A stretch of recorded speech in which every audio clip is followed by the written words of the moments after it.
Fourth thing is listen closely to what people are saying. इंसान जब अपनी माँ की गोद में होता है ना, तो पहली चीज़ कोख के अंदर ही अल्लाह ताला जो उसको देता है वो है सुनने की हिस्स. लेकिन हमारा मसला ये है कि हम सुनते नहीं हैं. हम अगर किसी की बात सुनते भी हैं तो ये सोच के सुनते हैं कि हमने इसका जवाब देना है. जब कोई बंदा हमसे बात कर रहा होता है ना, तो हम ये नहीं सुन रहे होते कि वो क्या कहना चाह रहा है या उसका मसला क्या है या वो किस वजह से ये बात कर रहा है. हम अपने माइंड में प्रोग्राम कर रहे होते हैं कि अच्छा अब इसने ये कहा, मैं इसके जवाब में ये दूंगा, अच्छा इसके जवाब में मैंने इसको ये एग्जांपल देनी.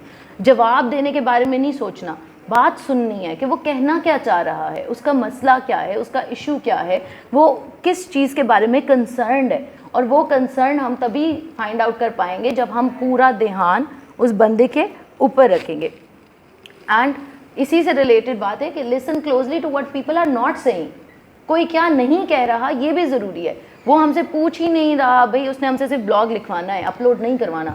हम उसे अपलोडिंग के बारे में बता रहे हैं कि वर्डप्रेस पे ऐसे अपलोड कर दूंगा, योस्ट में ये कर दूंगा, वो कर दूँगा. भाई सुने तो सही वो चाहता क्या है और क्या नहीं चाहता.